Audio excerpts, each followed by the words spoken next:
총선을 50일가량 남겨둔 가운데 여야 모두 공천 작업에 속도를 내고 있습니다. 더불어민주당에서는 현역 의원 평가 결과를 두고 내홍이 계속되고 있는데요. 국회 취재기자 연결합니다. 신현정 기자.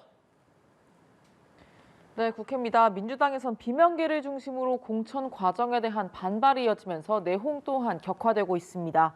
오늘 열린 의원총회에선 지도부가 책임져야 한다는 목소리가 나왔는데요. 홍영표 의원의 발언 들어보시겠습니다.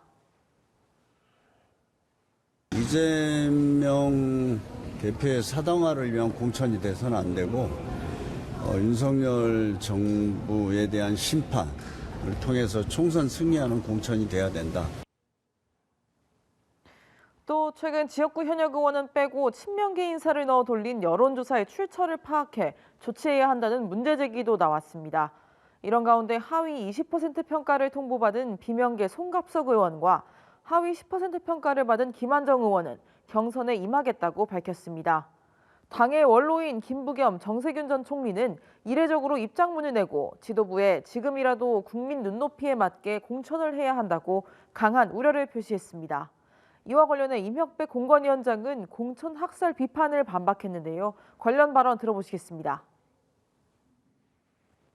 모든 것이 당이 정해놓은 그 원칙과 절차에 따라서 이루어지고 있기 때문에 비명계 학살이라는 것은 저는 근거가 없다고 보고 있고요.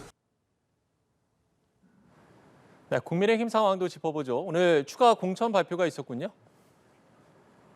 네, 그렇습니다. 국민의힘 공천관리위원회는 오늘 회의를 열고 추가 단수 추천 그리고 경선 지역을 발표했습니다. 경기 고양정 김연아 전 의원은 3명이 단수 추천이 됐고요. 대구 동구 을과 수성구 을, 인천 남동구 갑을 비롯해 총 13개 지역구에서는 경선을 치르기로 했습니다. 서울 서대문구 을에는 4선 박진전 외교부 장관을, 경기 오산시에는 영입 인재인 EBS 영어 강사 레이나 김효은 씨를 전략 공천하기로 했습니다. 한편 국민의힘은 오늘부터 토요일까지 1차 경선에 들어갑니다. 일요일에 그 결과가 발표될 예정인데요.